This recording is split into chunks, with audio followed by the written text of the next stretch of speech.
Good afternoon, Karthik. How are you? I'm good, thank you. How are you doing, Jamie? Great, thank you. Well, and thank you so much for making the time to join this series of Sentientist Conversations. It's great to add you to the guest list. And we were introduced by Amy Wilson, a previous guest. So it's really good to be in touch. And your background and your work sounds fascinating. So I'm looking forward to the conversation. I'm grateful to be here. I've listened to some of your speakers who've been on before, and it seems like a wonderful group of people. I'm really looking forward to our conversation. Yeah, likewise.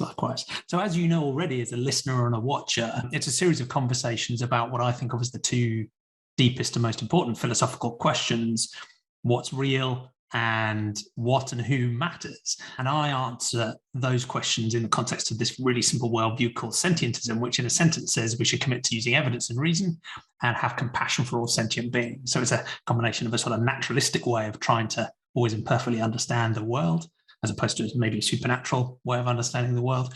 And when it comes to ethics, that what and who matters question, it suggests that we should take sentience, the capacity to suffer, to flourish, to have experiences, as our guide when we're thinking about moral inclusion and exclusion. But as you know already, I'm talking to people who, some disagree, some agree. So it'll be great to understand your philosophical journey and where you've got to now. But before we get onto those questions, how would you best introduce yourself? Well, I would say I'm a humble person wading through this world and trying to understand the complexities of it. To me, the world seems to be a very complex and fascinating place. Every little creature in it, big and small, all of them have a story to tell us. And I've always been fascinated by these stories, and that's what connects me to a lot of how I identify myself, as someone who is taking a journey in this wonderfully diverse and fascinating world. I'm currently, as far as work is concerned, I'm currently managing the India division of Fish Welfare Initiative, which is an international organization dedicated toward ensuring that fish are better taken care of in farming systems around the world. And as we've paid very little attention to aquatic life in the work that we have done in the animal rights movement, I think I was really grateful that I got this opportunity to work here. And I'm also a PhD student at a law university where I'm looking into how freedom could essentially be understood within the lives of queer people. As a queer individual myself, I've always been fascinated by the concept of freedom. I've always felt like I've not, I've never had the opportunity growing up to fully express myself, be myself. So, most of my research, whether it be in the animal rights space or in the queer space, most of my research has always revolved around trying to understand how people would make decisions if they had more freedom, if they had more hope, and how they would constitute their happiness essentially. Yeah, fascinating. Well, you prefigured some of our later conversation, no doubt. So there's like themes of humility and sort of curiosity and identification with, if you like, the other, and the variety of those different perspectives. And it'll be good to dig into the, freedom versus suffering and flourishing and some of those other sort of ethical topics later on as well. So yeah, that's a great intro. Thank you. So the first question we like to ask, and again, it's crazily broad, really, but what's real, or how do we believe things accurately about the universe? So for many of my guests, that's a story about whether they grew up originally in maybe a more naturalistic, atheistic, agnostic, scientific-minded context, or one that was more spiritual or supernatural or mystical or religious in some way, and how that side of their thinking about how should we understand reality has shifted over time, if it has. So yeah, it would be great to hear your personal story. You can go back as far into your childhood as you like in telling it. Yeah, for sure. I think I've grown up in a deeply religious family, even though my parents didn't really pay too much attention to religion. You know, it was ritualistic for the most part. Every time there was a particular ritual to be carried out, they took it up. But I think my parents have gotten more religious as they've gotten older. But they weren't all that religious as I was growing up. But my extended family was deeply religious. As an upper class, growing up in an upper class Hindu family, a lot of the biases affected me deeply, and I grew fairly skeptical as I got older of many of the preconceptions that were part of everyday life. For instance, darker skin meant some kind of, bane from God, and, punishment from God. Or this was a theme that played out very regularly in the family. Some of the quirks of growing up in a South Indian household. At the same time, I think it has also informed as much as many of these backdrops had to be met with skepticism from my mind as a queer person, because it was deeply heteronormative, how religion operated, at least. There was a natural skepticism that was being built in me, because I couldn't identify with any of the molds that they had for me. So there's a tension there. There's already a friction in it. Yeah. Absolutely. But, as and even though there was all that, there was also, I think, the women in my family who I think imbibed a deep sense of empathy in me for animals to start with. I think I was closer to the women in my family than most of my other cousins were. And it turns out that I'm one of the few vegetarians in the family. Even though I grew up in a vegetarian household, most of my cousins ended up not being vegetarians later on. And I think me having that connection with the women in the family, who are all vegetarian, by the way, and most of the men aren't vegetarian, it's a very it's a very weird dynamic that developed over time. That early moral impression that animals ought to be treated better, and that we have no right to imprison them the way we do, or take from them their milk, eggs, and everything away, was kind of sort of imprinted from an early age, even though it's deeply flawed. It's a flawed sense of morality. Just to give you a snippet into this, there is a caste dynamic in this country, caste hierarchy, if you call it that. And it's one of the most unfortunate features of our society. And what this essentially does is the upper caste, who are vegetarians predominantly, Brahmins, they tend to look down upon a lot of the folks of the other caste, and tend to attribute a lot of negative connotations to people eating meat. For instance, oh, he eats meat, that means that he's aggressive.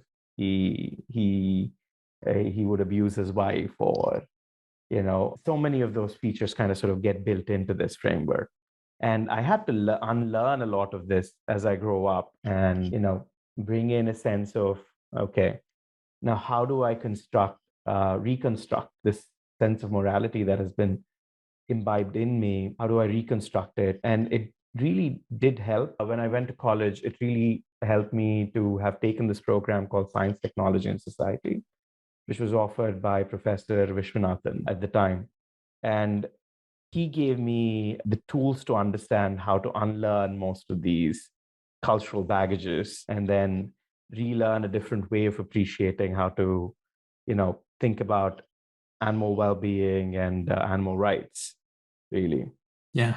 So it sounds like you had some skepticism generally, I guess, maybe about the facts of the religion embodied, but there was also plenty of friction around the ethics. There were some good things in there. There's some compassion, and there's some warmth to others and a sense of caring, but there was also the pretty vicious discrimination of the caste system, even where there was this sense of vegetarian versus not.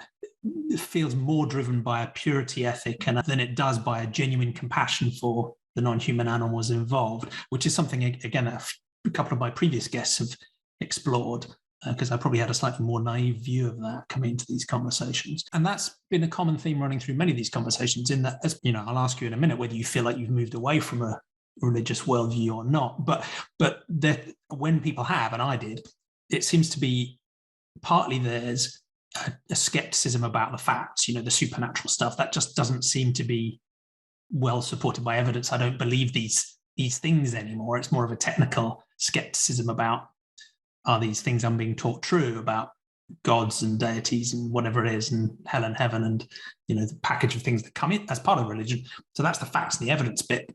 But then often there is this parallel friction and sometimes it comes earlier, sometimes it comes later, sometimes it is in parallel about the ethics. Again, discrimination, sexism, queerphobia, whatever it might be. So it feels like both of those factors, were affecting you as you grew up and thought things through. And where do you feel like it leaves you now? Do you still think of yourself as a religious person, as a Hindu, but you've adapted your ethics, or do you keep that in a cultural context, but you've rejected the supernatural beliefs and some of the ethics? Or how would you describe your worldview now on that side of things? I would call myself an atheist now, honestly. Yeah. But, there's lots of caveats to that.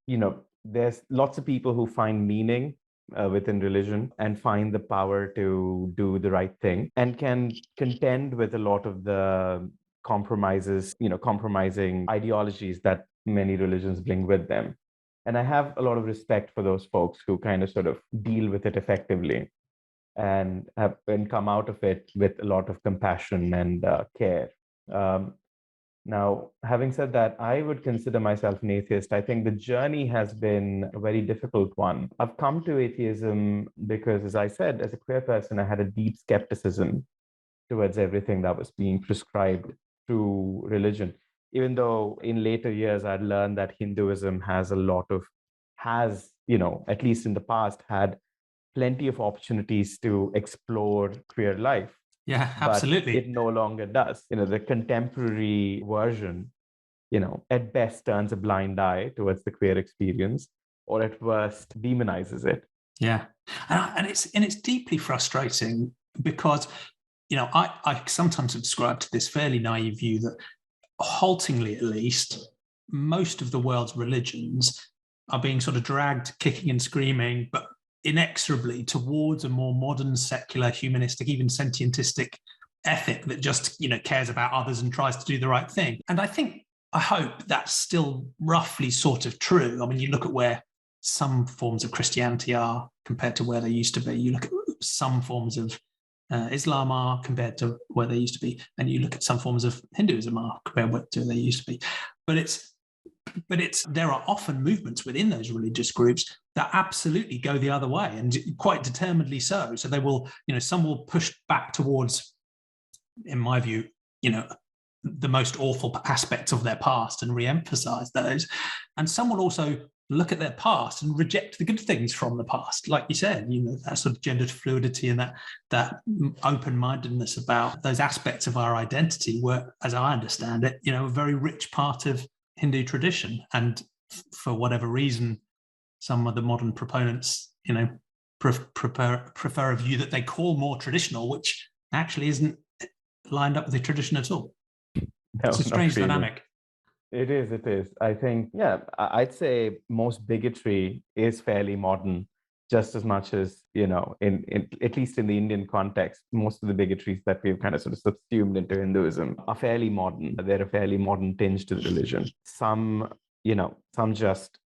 we just witnessed in the last 50 years. For instance, there's, Christianity perhaps has some very clear statements about homosexuality. Islam does perhaps as well, but then Hinduism doesn't have any clear, because it's not a religion in that sense. It's more of a lot of ideologies that brewed up around the country that went through some consolidation process over the last 60, 70 years. There's some single canon that everyone lines up to. Exactly. I mean, the most liberating thing for transgender people in this country has been to derive power from a lot of the religious rituals that they have essentially cornered for themselves. There's entire villages where they go to on a pilgrimage, which is a site of a lot of empowerment for that community. And that's the interesting thing about Hinduism. There's like so many different shades to it. But as much as I try to, I can't personally ascribe much or derive much meaning from a lot of this. I can only feel a sense of happiness through others, through proxy, essentially. I see my mother's happiness in delving into the myths of the past and her religion. But personally, I still remain deeply skeptical of most of the propositions. I would like to say that I have a more scientific bent to how I'd like to seek meaning. I find the idea that everything around us is interconnected essentially, very meaningful. I find the prospect that life exists, I mean, it's such an anomaly if you think about it.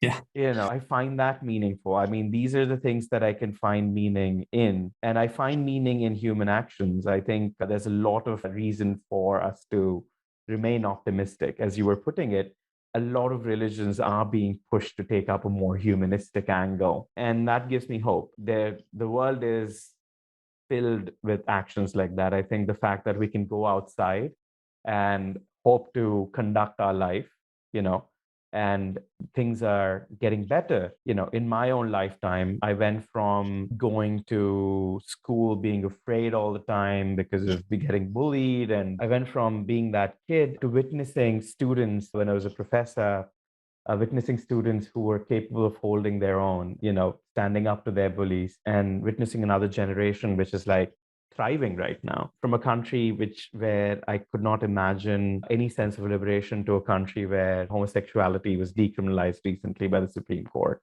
So many changes, and there's definitely an arc, one of the arcs I'd like to say, instead of putting it as a whole thing. There's definitely one of the arcs that's bending towards a better future.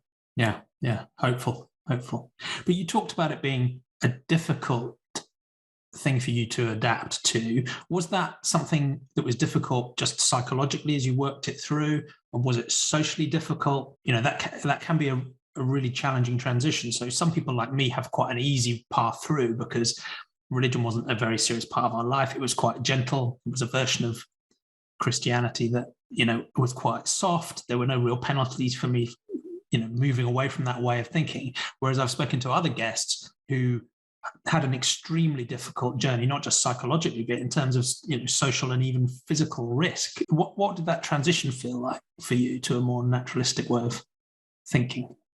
It was always difficult.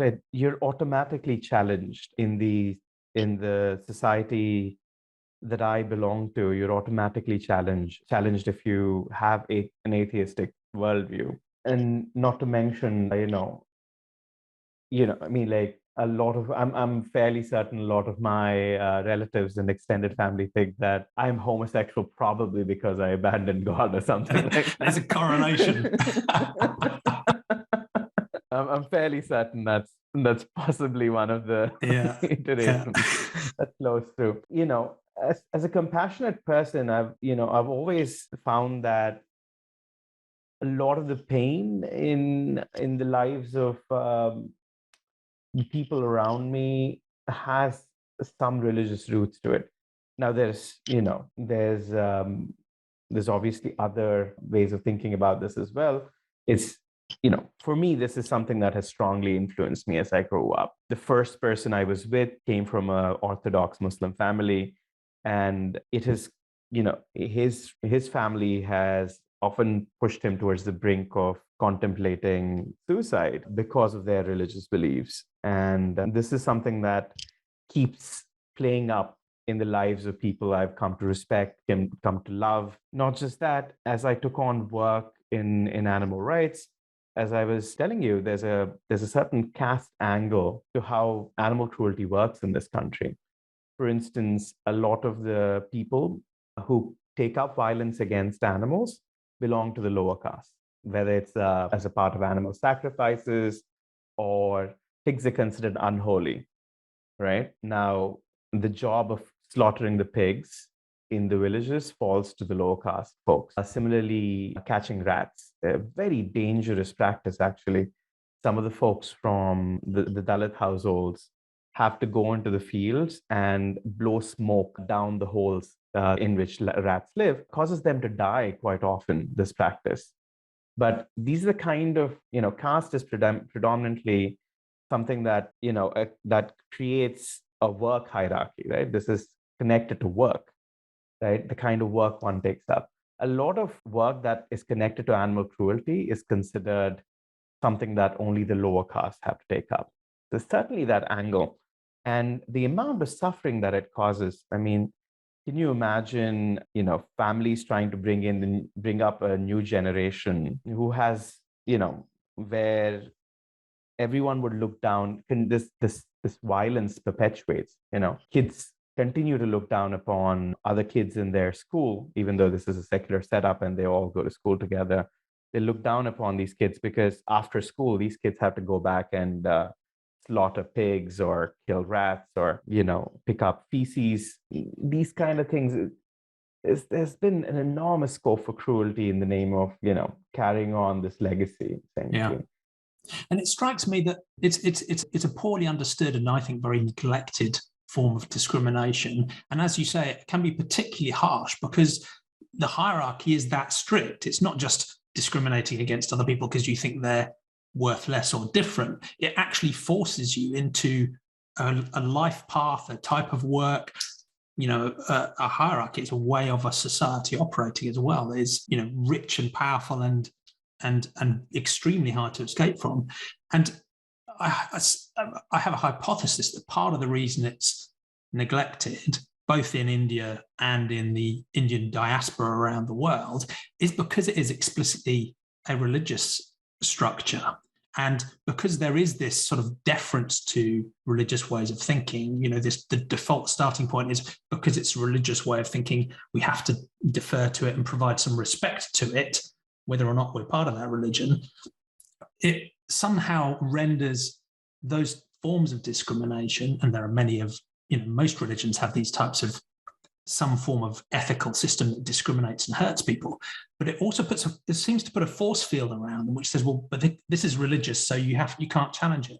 But is that part of the reason why you think why maybe caste isn't as widely seen as a problem as it should be? It's part of it, certainly part of it. I think it still has a lot of powerful protectors to continue the way of life. I mean, in India, we are witnessing a resurgence of the religious mindset. I think it's, more Indians are becoming liberal in certain urban regions and so on. But in the rural parts of the country, this is the only paradigm.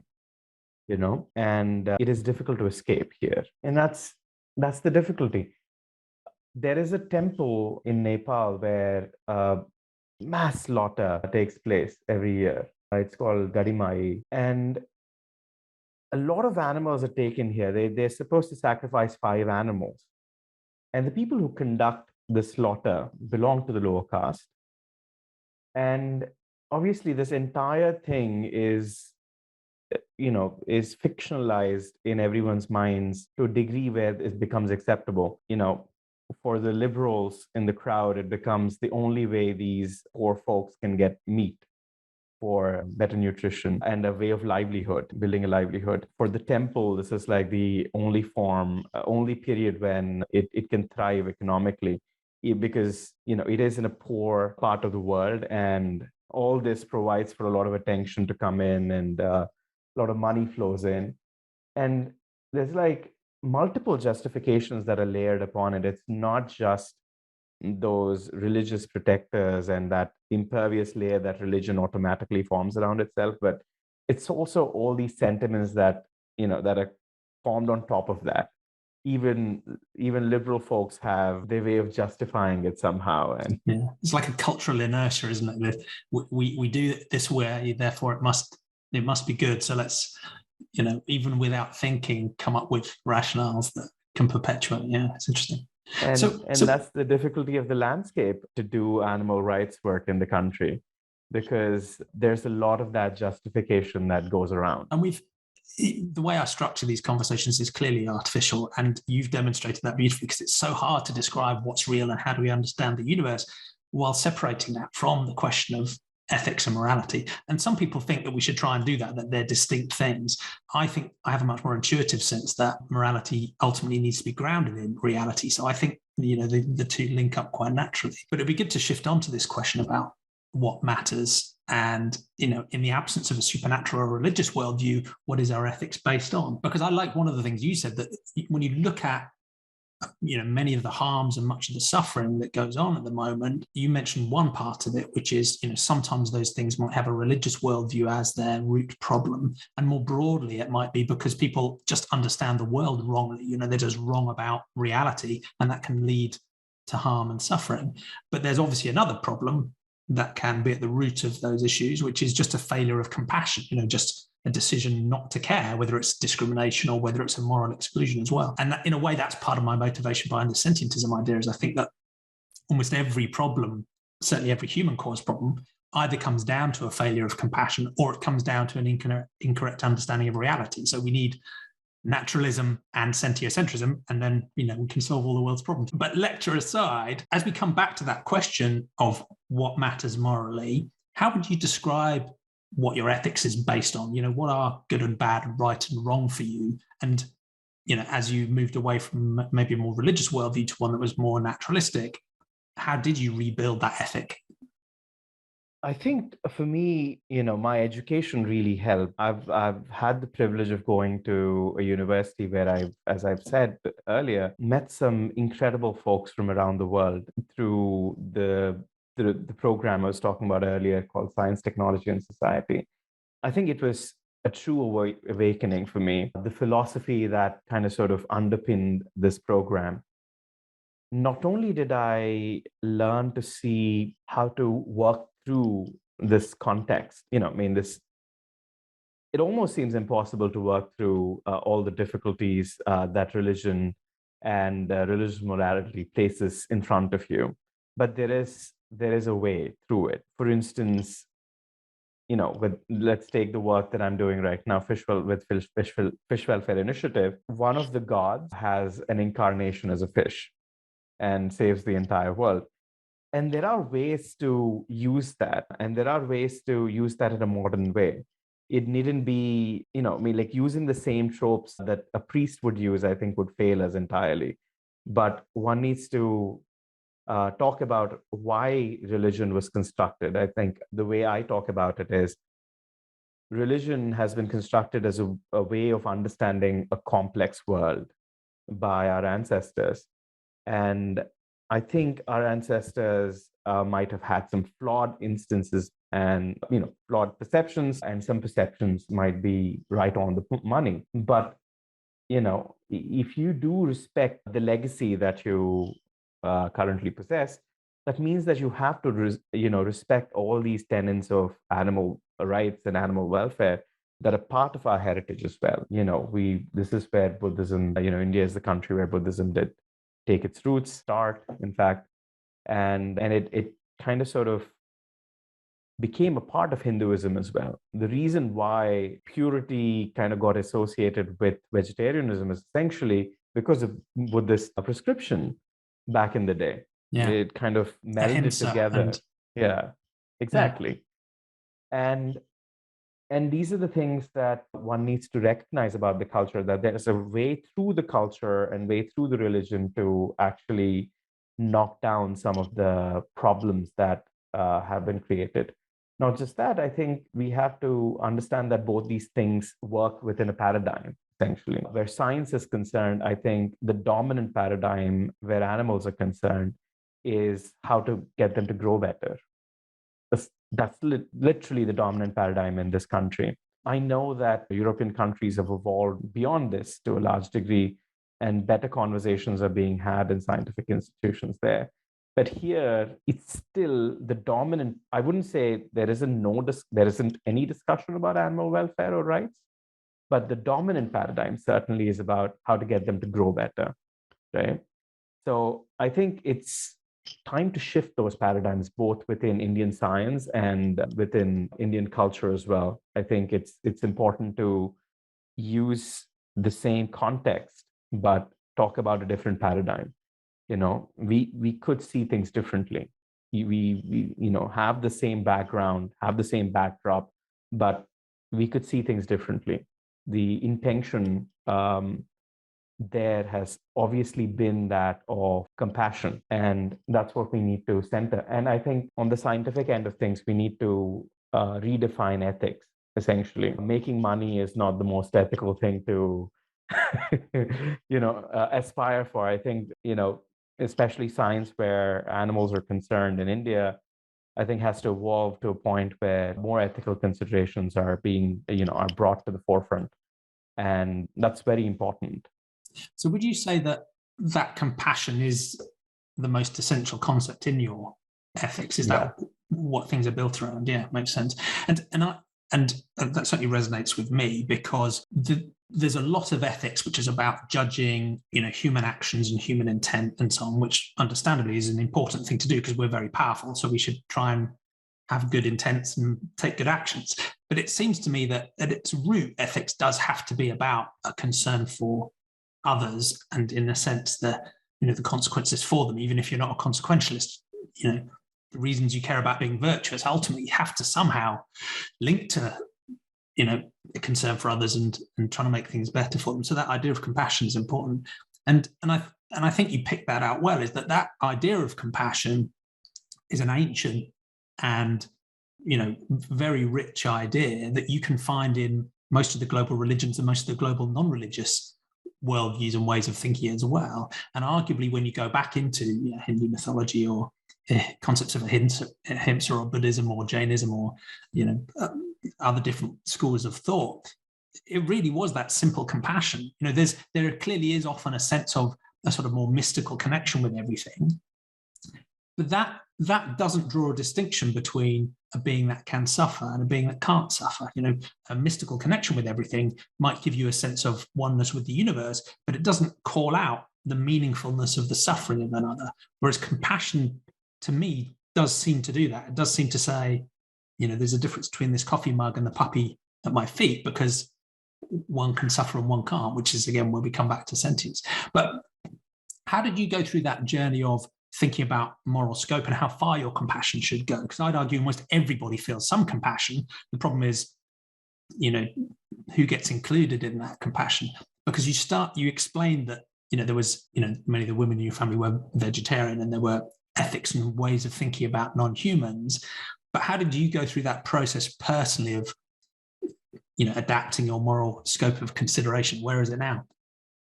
In a fundamental way, it was because I was, constantly visited by various forms of oppression in our society around the world. This is not just in India. This is no unique feature to India. It's, there's so many forms of oppression. And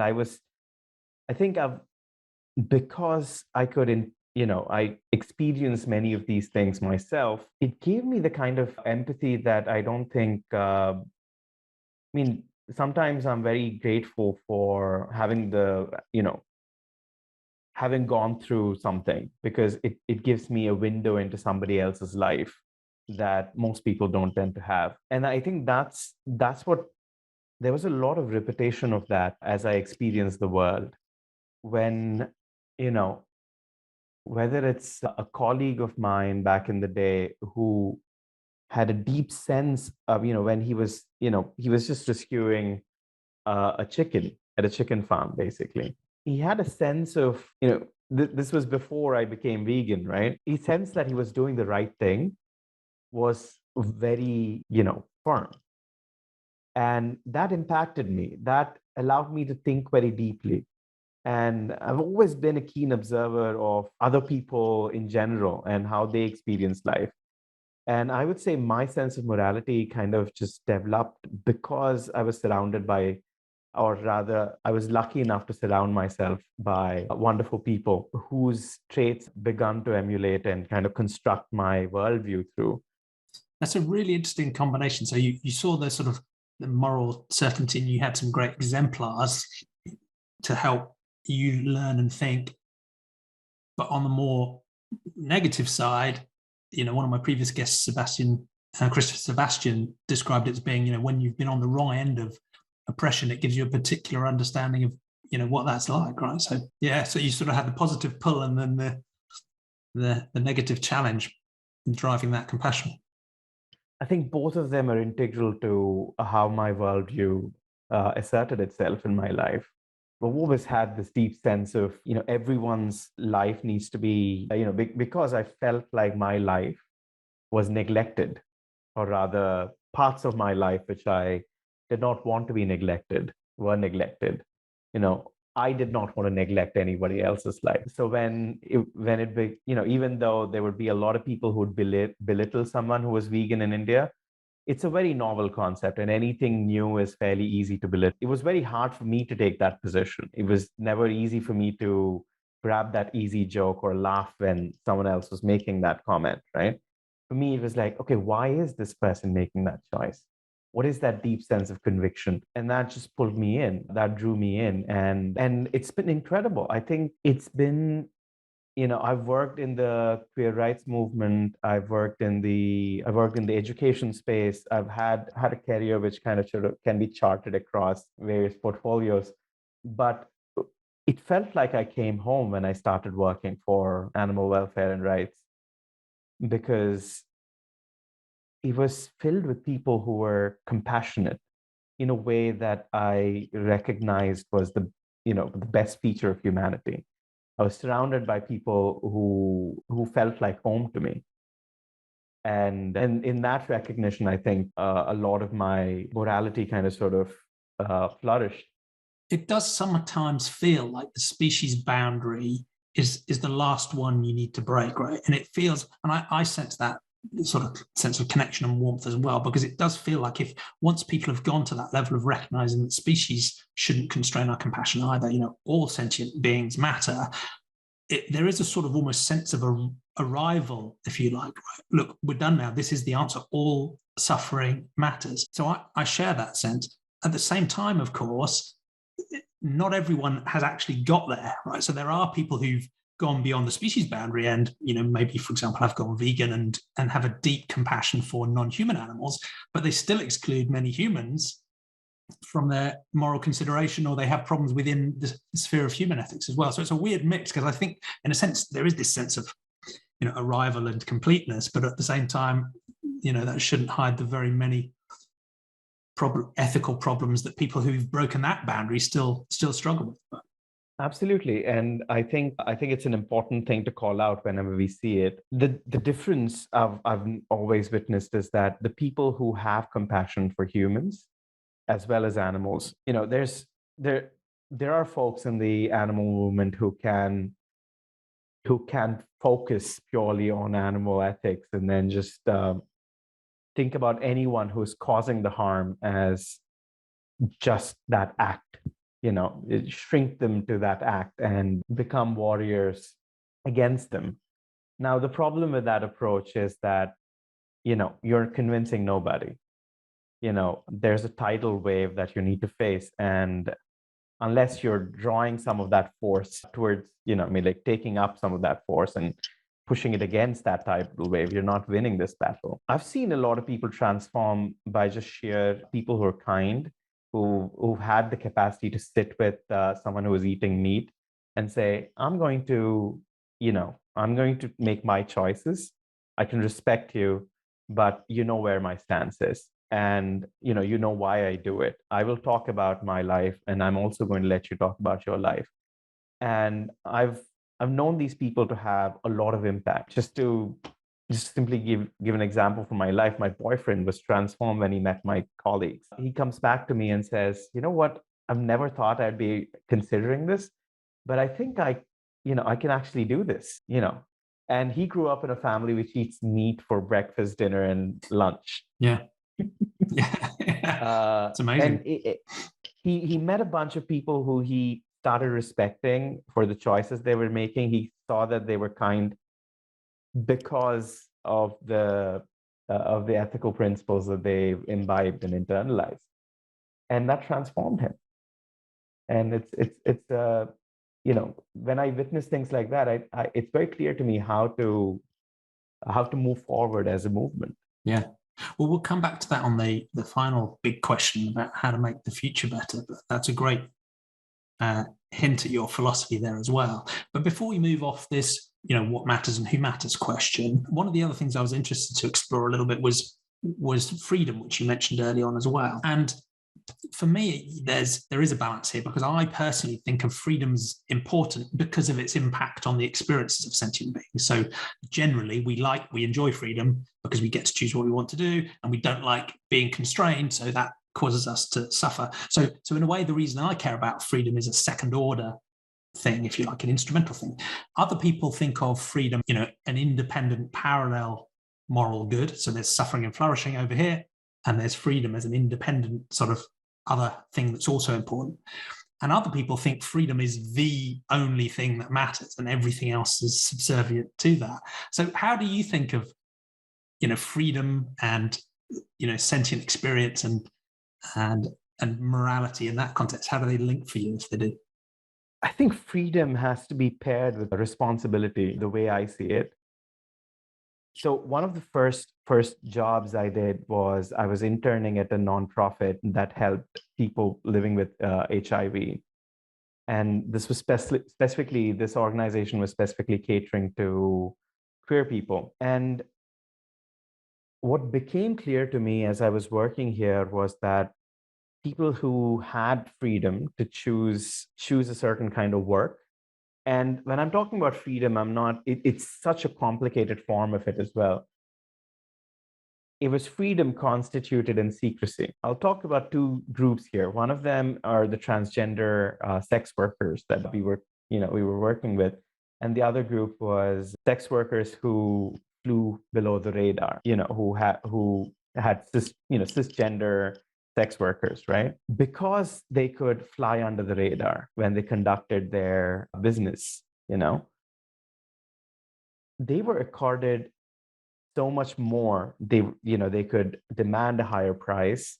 They could live in a house. It was easy for them to rent a house because, for all intents and purposes, they just looked like anybody else. It allowed them to essentially escape what is considered the only opportunity for earning a living for the transgender people. About more than 90% of them have done or will have to do sex work. That's just concretely how they have to earn a living. They either have to beg or they have to take up sex work, right? On the other hand, we have these people who are finding ways out of it because they could just fly under the radar of everybody else. So that secrecy gave them the freedom. Yeah, exactly. And that was eye-opening, experiencing that, these folks were less likely to get HIV. They were more likely to take control of their lives. They could do something else later on. They trained, they could take advantage of opportunities that the government was creating. So much was possible, whereas the other group simply couldn't do anything. Now, this was a sphere in which I think I've really, started to respect the power that freedom has. It was a very, personal learning. And I'm talking about hundreds of people going through these lives, right? It wasn't a few people. And this was where I later took up research as well. This was the area in which I took up research as well.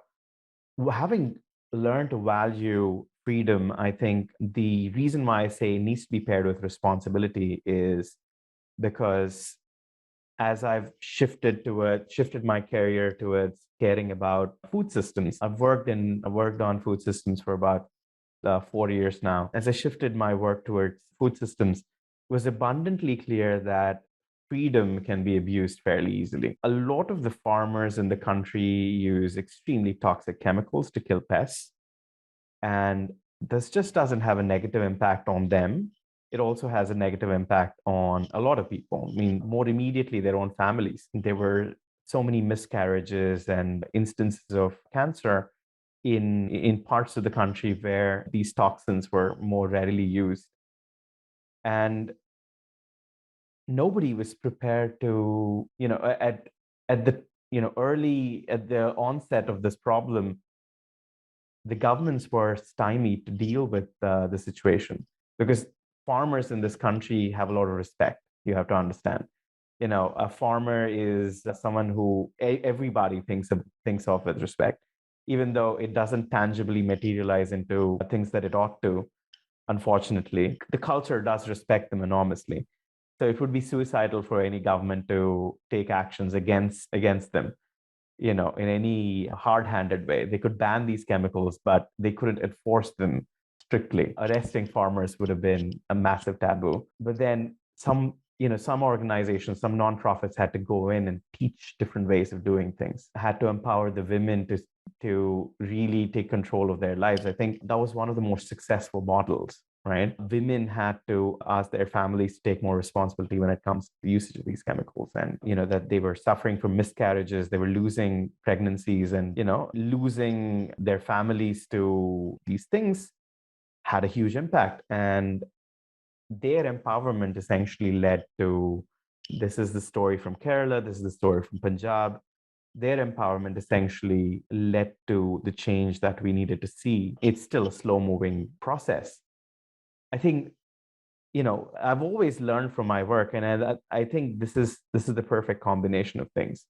I think people have to make their own choices, but the responsible choice has to be presented strongly, has to be presented with institutions that people respect, has to be presented through, leaders in those communities. And I think as I face towards, what to do next, that is what I want to really look at. Like, how do you pair those two things? How do you pair freedom and responsibility? So who embodies responsibility and who ensures that there's freedom? Yeah. Well, you've queued up that final question perfectly, as you say, because in a way that's, what we like to ask is, if we have this naturalistic way of understanding the world and we set our scope of compassion and moral consideration that says, all suffering matters to some extent, then how can we make the world a better place? And that's a great way of summarizing your theory of change, that ideally you want to allow people the freedom to take responsible choices rather than necessarily coercing or forcing or creating other harms in trying to do good. So that's cued that sort of theory of change up beautifully. I guess there's a couple of ways of asking this final question. One is, do you have some view of a sort of utopian future that we might be able to get to? You said in your introductory comments you generally have an optimistic cast of mind. So, is there a sort of Star Trek vision you want to paint for us? And the second question is, again, about that theory of change and, how can we drive productive change in the world and in India as well, because the context there is absolutely fascinating. So I don't know, you can answer that however you like, a utopian future or, the changes we need to make. Right. So, this is fundamental to how I think. I think one of the central programs at my organization is called the Alliance for Responsible Aquaculture. For that very reason, I think the way I see it is that we need to build institutions on the ground that embody both freedom and responsibility at the same time. And what I've witnessed as I worked, I've had the opportunity to work with some really profound thinkers. Many of the people I've worked with have set up in these kind of institutions. While I was working at an organization called the Center for Sustainable Agriculture, the way in which this change was implemented on the ground was to create self-help groups. The very process in which it was made reality was they took people who really needed the help. They took these 2-3 villages where every farmer was stricken by debt. They were prepared to sell the entire village, basically. They just stood outside the village and said, this village is for sale because we just have no hope, Yeah. And they took these villages and they worked with them. They trained them on organic agriculture. They segregated the crops. They stabilized their incomes. It was hard work, but that is essentially empowering these people was what led them to make responsible choices. Now these people can't even see the other trajectory. It's so strongly built in because freedom and responsibility were basically packaged together. You as farmers, you're the stewards of the land. You need to take care of the soil. You need to take care of the ecosystem that you live in. It was so strongly ingrained into the minds of these farmers. It became the process, and these folks come to understand more about the ecosystems that they live in than anyone else does. And that I think is the future. That's my future. It is deeply connected to empowerment of people. I think a lot of the bad choices that we've made as humanity, we've made because, a few people could control vast swaths of economies. Small groups of people making decisions for very large groups of people without without which fundamentally required people to lose their freedom. And I think the work we need to do to contend with that is to empower everyone on the ground, empower them to a point where they can, they see their responsibilities clearly and they see their freedoms connected to the responsibilities that they take up. Yeah. Yeah. I like it. Thank you. So it's about empowering people, that balance of freedom and responsibility, and, as you said, injecting the right information and education to help people express that responsibility and carry it through. And that's how the systemic change happens. So some people will talk about systemic change as almost an excuse for not doing the bottom-up stuff, but ultimately the systemic change is really comprises all of the individual decisions and the bottom-up stuff as well. So I like that philosophy. And I can see how that theory of change could be applied pretty much everywhere. I mean, there are all sorts of other things you could do as well, government incentives, pricing, economics, tax things, legal, regulatory. And so I'm sure all of those form part of the picture, but I like that sort of central theory of change. One of the difficulties that many movements find is where we're looking at maybe an industry or a type of agriculture that is itself, inherently and unavoidably harmful. And there is, of course, value in making it less harmful, but even when the work is done, it's still going to be harmful. So I guess this relates to your work on, the Fish Welfare Initiative and many other, animal agriculture initiatives around the world that are trying to reduce the level of harm, but ultimately it's still animal agriculture. So how do you think about that sort of challenge, and what sorts of paths ultimately do you think we might be able to find for the communities involved in those industries that would provide a fundamental alternative? Do you think that's even possible? This is something that I think about all the time. It's a very important thing to consider deeply. The thing is, this question is, I think, is far more important in the developing world, simply because so many people are dependent on animal agriculture. I mean, I'd say about 20 to 30% of the population here is dependent in one form or the other on animal agriculture.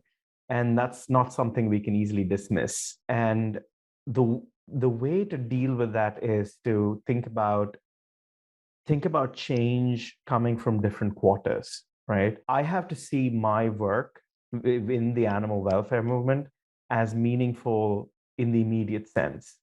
There's so much suffering that happens right now. Reducing that by even 2%, I think, is extremely meaningful. I think scope neglect is a terrible problem, and it affects human ethics and animal ethics. And in simple terms, it's just, big numbers don't matter as much as they should. And that can have all sorts of effects, but I do think it affects the skepticism about welfare changes as well, because people have lost that connection with the billions, if not trillions, of individual sentient beings that are suffering. And, yes, we would like to save them all and not have any more of them bred, but it is also better for them to suffer less than to suffer the way they are now as well. So it's a difficult space, but I think that's partly why people, they think the only answer has to be the perfect one. And unfortunately, it's just not available to us. So it isn't.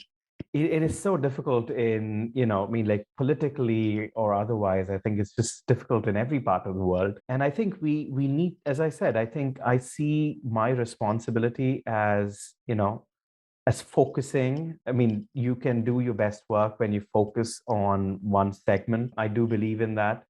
And focusing on solving some of the welfare issues that are just everywhere in the sector right now. Focusing on that and changing that to whatever degree it can be changed is important work. And I think in order to change the world to be its best form, I think other things have to come up as well. I think there's clean meat. There's a lot of hope to be placed in various quarters where, fundamental transformations can be witnessed. The skepticism I have with some of the ways in which clean meat might not essentially replace much of the suffering is because the way the industry is currently set up, it doesn't have too many employees, it doesn't have the capacity to employ too many people. Perhaps this would change in the future. But, having said all that, I think it's things like that that have the transformation potential that we see. And work is being done in those quarters as well. There's also, in the immediate sense, there's catering to the nutrition problems that much of the developing world has as well. I think the solutions are often seen as we have a midday meal system to tackle the nutrition problems in our schools. Now, there's egg and milk provided at the midday meal programs. What often tends to be neglected here is that egg might be an excellent source of all the nutrients that the kids require. But the reality is most of the rural kids have access to very few eggs despite the midday meal program, because these things are planned so badly. The milk is spoiled and the eggs are spoiled by the time they come to the schools and the kids are given these things. And it's just not as easy to address it with eggs and milk. In places where these problems do exist, plant-based alternatives can actually have solutions. I think these kind of every low-hanging fruit has to be essentially tackled with on our road towards animal liberation. I don't think it's an easy path, but I think I'm certainly optimistic, because I think everyone who's working towards this goal is working really hard, and solutions seem to be possible. I mean, with the science that I see changing, even if we don't have clean meat, the plant-based meats are getting better.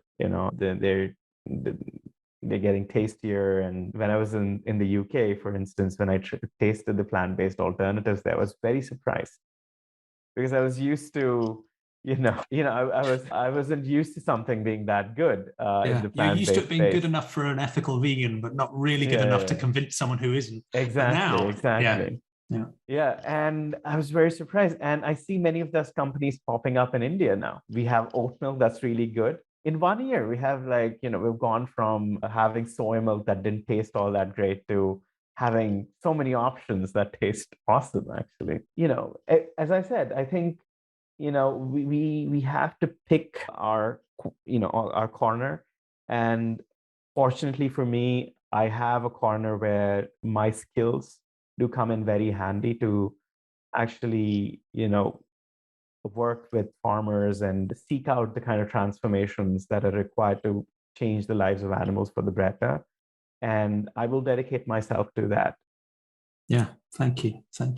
And I think the important thing is that where we're making welfare improvements, we're clear that they are a step on a path towards liberation. They're not, a sort of ethics wash dead end. And it's very clear where your motivations lie on that front. I think you're right. We also need to understand just the reality of the social norms and the communities and the industries that we're working on. And we have to have compassion for all of the people in those and just be realistic about what's possible and focused. But I'd still share that optimism that you have, in a sense, in that I think the welfare improvements will get traction. The alternatives are developing rapidly, and there are so many other reasons that just make these things win-wins. Like you say, whether it's the lifespan of the foods that are available, whether it's the risk of zoonosis, the climate change agenda, pollution.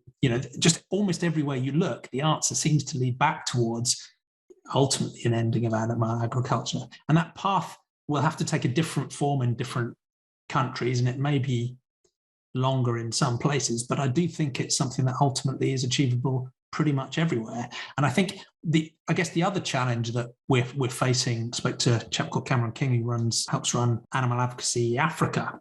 So they're looking across all of the different African countries and thinking about how to empower animal advocacy organizations across the continent. And it's a different dynamic in India, although arguably almost as complex with the number of states and the cultural diversity. But on the one hand, it's about finding a path towards more liberation-based future, but it's also about avoiding following the path that the rich developed Western economies have followed towards industrial scale animal agriculture as well. So we've almost got to, head off that awful past and find a different path forward. But arguably, India is much closer to the sort of plant-based animal liberation future than any, Western economy is at this stage. In a weird way, I think so many things are possible here. With aquaculture, it's not highly industrialized. Right under our the broiler meat industry or the egg industry, they've just gotten highly industrialized in a matter of 15, 20 years in India. But most of aquaculture is semi-intensive or extensive. There's some growing pains when it comes to industrializing the sector, because India is what it is. I think most of the Western models haven't found a way into, Western models of doing aquaculture haven't really found a way into India as easily. And therein lies some hope, right? I mean, if we can promulgate a better way of, a more ethical way of doing things, and reject, both from a policy front and from like a grassroots front, the proposition of intensifying these systems further and causing more harm, there's nothing like it. It's a wonderful achievement, because absolutely, because it's so much harder to disentangle ourselves from especially in countries in like India, it's so much harder to disentangle ourselves from these systems after they find a root. I'll give you an example. In most battery cage facilities, a lot of people who work for minimum wages, very difficult, working conditions. The facility stinks all the time, has lots of maggots and flies and mosquitoes, what have you. And it's extremely dangerous. But it's the only system that provides housing for a lot of the labor.